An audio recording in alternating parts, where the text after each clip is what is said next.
that our own success is bound up in others succeeding as well. To deliver for our own people, we must also engage deeply with the rest of the world. To ensure that our own future, we must work together with other partners, our partners, toward a shared future. Our security, our prosperity, and our very freedoms are interconnected, in my view, as never before. And so, I believe we must work together as never before. Over the last 8 months, I prioritized rebuilding our alliances, revitalizing our partnerships, and recognizing they are essential and central to America's enduring security and prosperity. We have reaffirmed our sacred NATO alliance to Article 5 commitment. We're working with our allies toward a new strategic concept that will help our alliance better take on evolving threats of today and tomorrow. We renewed our engagement with the European Union, a fundamental partner in tackling the full range of significant issues facing our world today. We elevated the Quad partnership among Australia, India, Japan, and the United States to take on challenges ranging from health security to climate to emerging technologies. We're engaging with regional institutions from ASEAN to the African Union to the Organization of American States to focus on people's urgent needs for better health and better economic outcomes. We're back at the table in international forums, especially the United Nations, to focus attention and to spur global action on shared challenges. We are re-engaged at the World Health Organization and working in close partnership with COVAX to deliver life-saving vaccines around the world. We rejoined the Paris Climate Agreement, and we're running to retake a seat in the Human Rights Council next year at the UN. And as the United States seeks to rally the world to action, we will lead not just with the example of our power, but, God willing, with the power of our example. Make no mistake, the United States will continue to defend ourselves, our allies, and our interests against attack, including terrorist threats, as we prepare to use force, if any is necessary. But to defend our vital U.S. national interest, including against ongoing and imminent threats. But the mission must be clear and achievable, undertaken with informed consent of the American people, and whenever possible, in partnership with our allies. U.S. military power must be our tool of last resort, not our first. And it should not be used as an answer to every problem we see around the world. Indeed, today, many of our greatest concerns cannot be solved or even addressed through the force of arms. Bombs and bullets cannot defend against COVID-19 or its future variants. To fight this pandemic, we need a collective act of science and political will. We need to act now to get shots in arms as fast as possible and expand access to oxygen, tests, treatments to save lives around the world. And for the future, we need to create a new mechanism to finance global health security that builds on our existing development assistance and global health and a global health threat council that is armed with the tools we need to monitor and identify emerging pandemics so that we can take immediate action.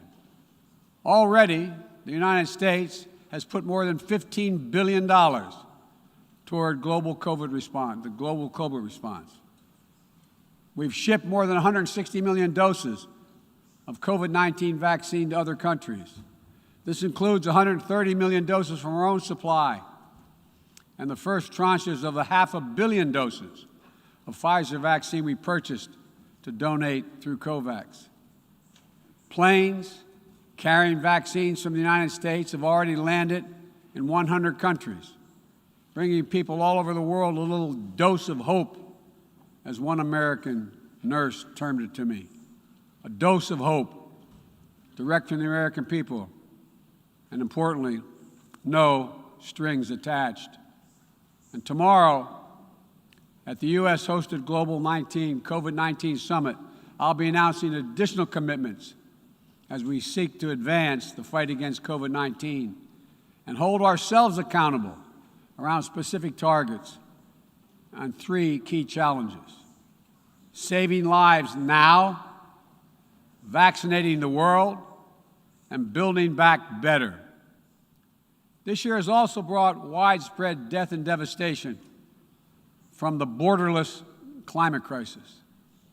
The extreme weather events that we have seen in every part of the world, and you all know it and feel it, represent what the Secretary General has rightly called Code Red for humanity.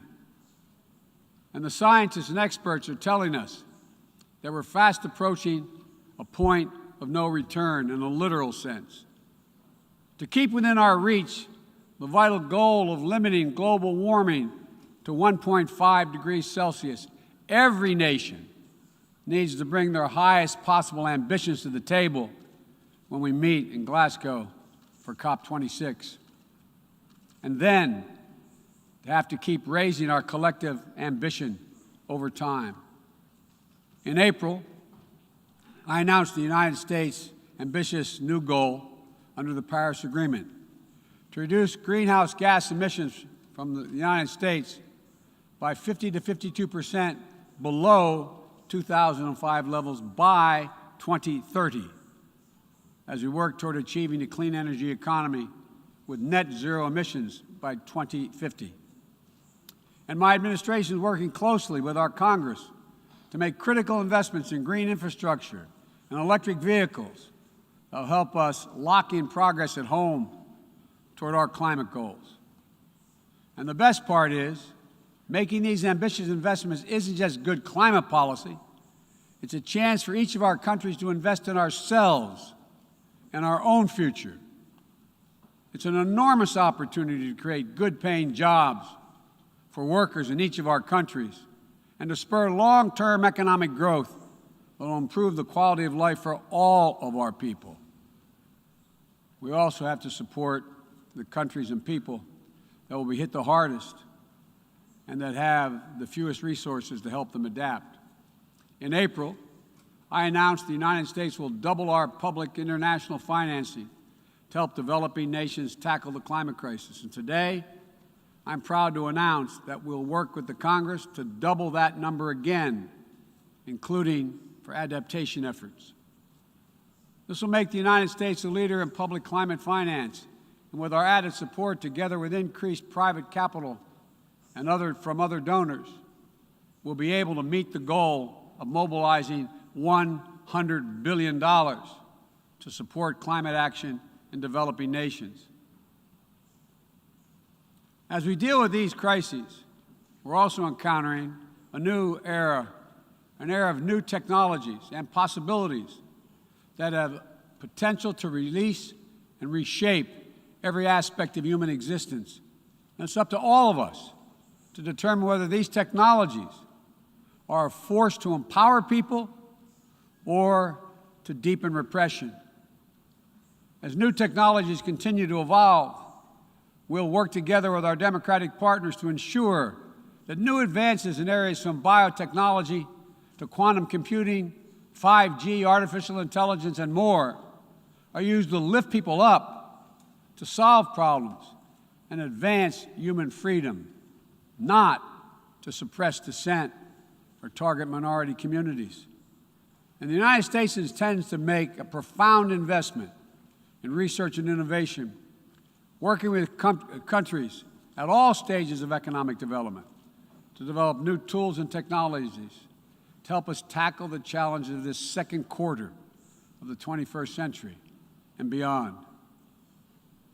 We're hardening our critical infrastructure against cyber attacks, disrupting ransomware networks, and working to establish clear rules of the road for all nations as it relates to cyberspace. We'll reserve the right to respond decisively to cyber attacks that threaten our people, our allies, or our interests, We will pursue new rules of global trade and economic growth that strive to level the playing field so that it's not artificially tipped in favor of any one country at the expense of others. And every nation has the right and opportunity to compete fairly. We will strive to ensure that basic labor rights, environmental safeguards, and intellectual property are protected, and that the benefits of globalization are shared broadly throughout all our societies. We'll continue to uphold the long-standing rules and norms that have formed the guardrails of international engagement for decades, that have been essential to the development of nations around the world. Bedrock commitments like freedom of navigation, adherence to international laws and treaties, support for arms control measures that reduce the risk and enhance transparency. Our approach is firmly grounded and fully consistent with the United Nations mission and the values we've agreed to when we drafted this charter. These are commitments we all made and that we're all bound to uphold. And as we strive to deal with these urgent challenges, whether they're long-standing or newly emerging, we must also deal with one another. All of the major powers of the world have a duty, in my view, to carefully manage their relationships so they do not tip from responsible competition to conflict. The United States will compete, and will compete vigorously, and lead with our values and our strength. We'll stand up for our allies and our friends and oppose attempts by stronger countries to dominate weaker ones, whether through changes to territory by force, economic coercion, technical exploitation, or disinformation. But we're not seeking, say it again, we are not seeking a new Cold War or a world divided into rigid blocs. The United States is ready to work with any nation that steps up and pursues peaceful resolution to shared challenges, even if we have intense disagreements in other areas, because we'll all suffer the consequences of our failure if we do not come together to address the urgent threats like COVID-19 and climate change, or enduring threats like nuclear proliferation. The United States remains committed to preventing Iran from gaining a nuclear weapon. We're working with the P5+1 to engage Iran diplomatically and to seek a return to JCPOA. We're prepared to return to full compliance if Iran does the same. Similarly, we seek serious and sustained diplomacy to pursue the complete denuclearization of the Korean Peninsula. We seek concrete progress toward an available plan with tangible commitments that would increase stability on the peninsula and in the region, as well as improve the lives of the people in the Democratic People's Republic of Korea. We must also remain vigilant to the threat of terror that terrorism poses to all our nations, whether emanating from distant regions of the world or in our own backyard. We know the bitter sting of terrorism is real. We've almost all experienced it. Last month, we lost 13 American heroes and almost 200 innocent Afghan civilians in a heinous terrorist attack at the Kabul airport. Those who commit acts of terrorism against us will continue to find a determined enemy in the United States. The world today is not the world of 2001, though. And the United States is not the same country we were when we were attacked on 9/11 20 years ago. Today, we're better equipped to detect and prevent terrorist threats, and we are more resilient in our ability to repel them and to respond. We know how to build effective partnerships to dismantle terrorist networks by targeting their financing and support systems, countering their propaganda, preventing their travel, as well as disrupting imminent attacks. We'll meet terrorist threats that arise today and in the future with a full range of tools available to us. including working in cooperation with local partners so that we need not be so reliant on large-scale military deployments. One of the most important ways we can effectively enhance security and reduce violence is by seeking to improve the lives of the people all over the world who see that their governments are not serving their needs. Corruption fuels inequality, siphons off a nation's resources, spreads across borders, and generates human suffering, is nothing less than a national security threat in the 21st century. Around the world, we're increasingly seeing citizens demonstrate their discontent, seeing the wealthy and well-connected grow richer and richer, taking payoffs and bribes, operating above the law, while the vast majority of the people struggle to find a job or put food on the table, or to get their businesses off the ground, or simply send their children to school. People have taken to the streets in every region to demand that their governments address people's basic needs, give everyone a fair shot to succeed, and protect their God-given rights. And in that chorus of voices, across languages and continents, we hear a common cry, a cry for dignity, simple dignity. As leaders, it's our duty to answer that call, not to silence it. The United States is committed to using our resources and our international platform to support these voices, listen to them, partner with them to find ways to respond that advance human dignity around the world. For example, there's an enormous need for infrastructure in developing countries. But infrastructure that is low quality or that feeds corruption or exacerbates environmental degradation may only end up contributing to greater challenges for countries over time. Done the right way, however, with transparent, sustainable investment in projects that respond to the country's needs and engage their local workers to maintain high labor and environmental standards, infrastructure can be a strong foundation that allows societies in low and middle-income countries to grow and to prosper. That's the idea behind the Build Back Better world. And together with the private sector and our G7 partners, we aim to mobilize hundreds of billions of dollars in infrastructure investment. We will also continue to be the world's largest contributor to humanitarian assistance, bringing food, water, shelter, emergency health care, and other vital life-saving aid to millions of people in need. When the earthquake strikes, the typhoon rages, or disaster anywhere in the world, the United States shows up. We'll be ready to help.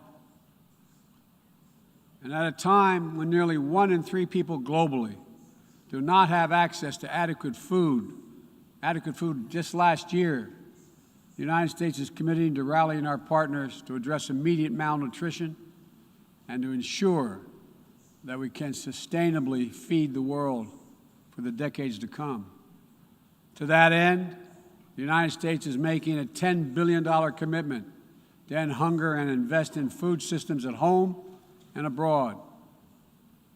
Since 2000, the United States government has provided more than $140 billion to advance health and strengthen health systems, and we will continue our leadership to drive these vital investments to make people's lives better every single day. Just give them a little breathing room.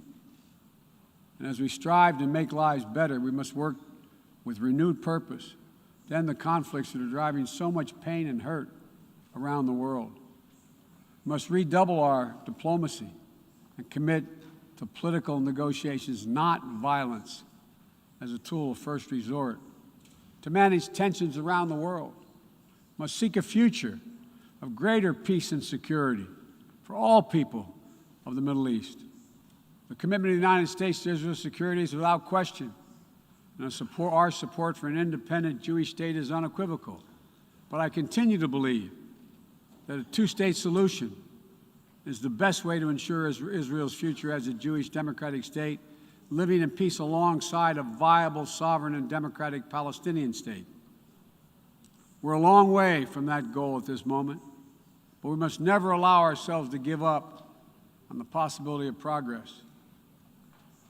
We cannot give up on solving raging civil conflicts, including in Ethiopia and Yemen, where fighting between warring parties is driving famine, horrific violence, human rights violations against civilians, including the unconscionable use of rape as a weapon of war.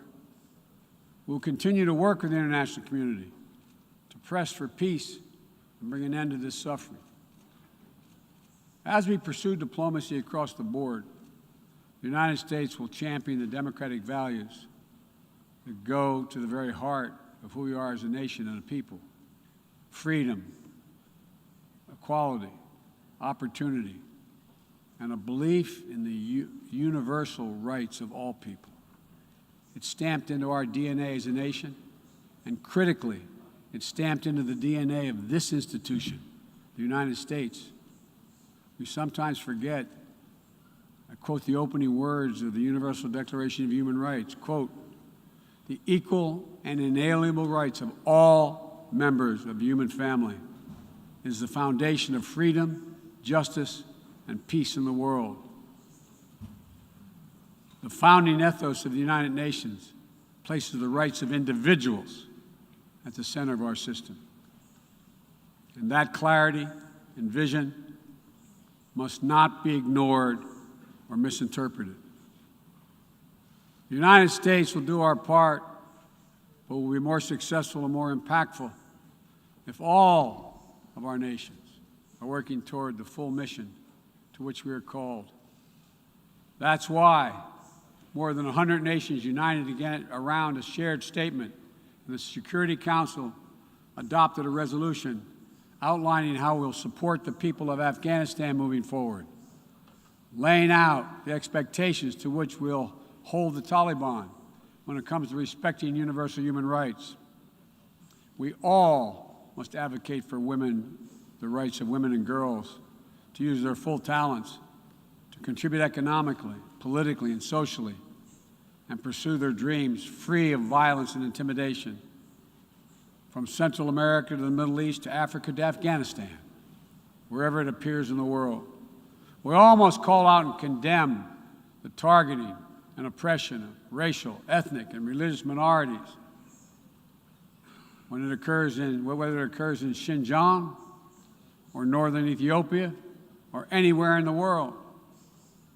We all must defend the rights of LGBTQI individuals so they can live and love openly without fear, whether it's Chechnya or Cameroon or anywhere.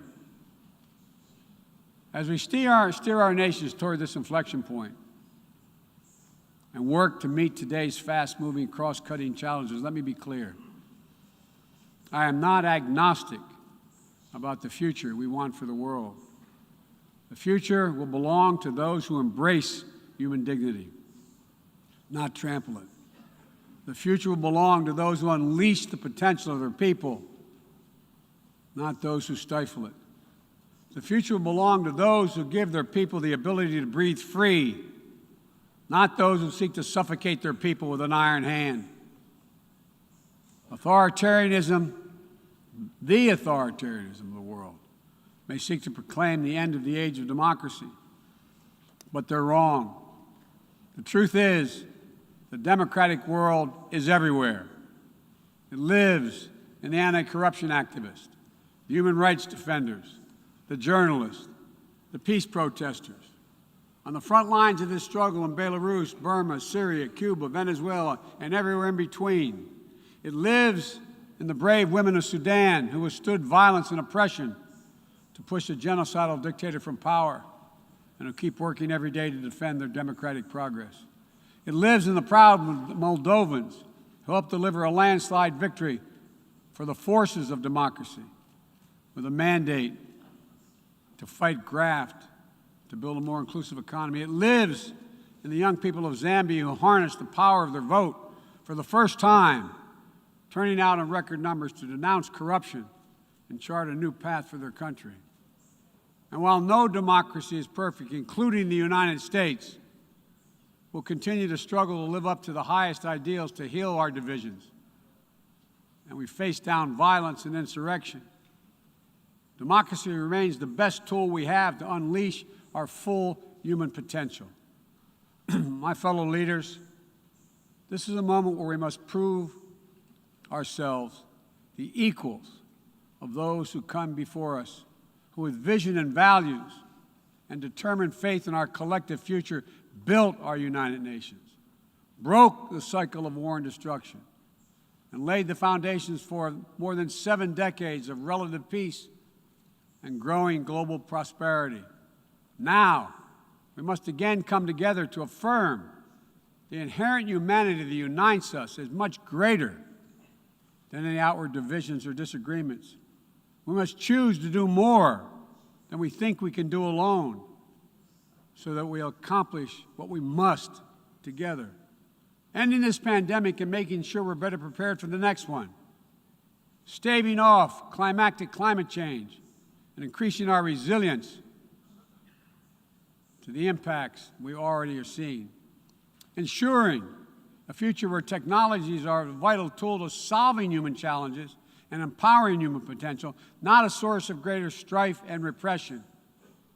These are the challenges that we will determine what the world looks like for our children and our grandchildren and what they'll inherit. We can only meet them by looking to the future. I stand here today for the first time in 20 years with the United States not at war. We've turned the page.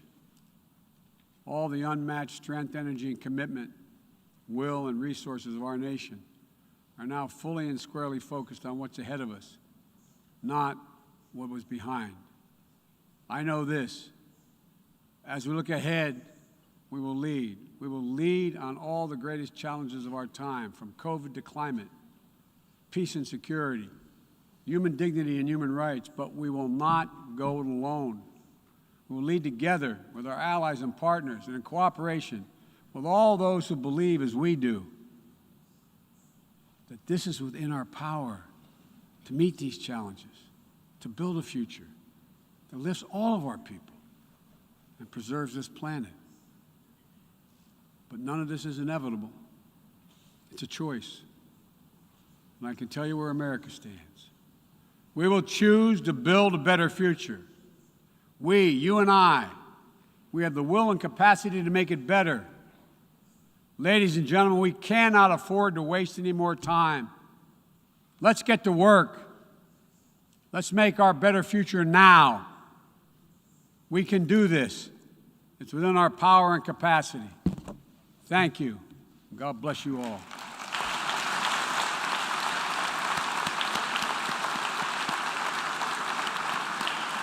On behalf of the General Assembly, I wish to thank the President of the United States of America for the statement just made, and I request protocol to escort His Excellency.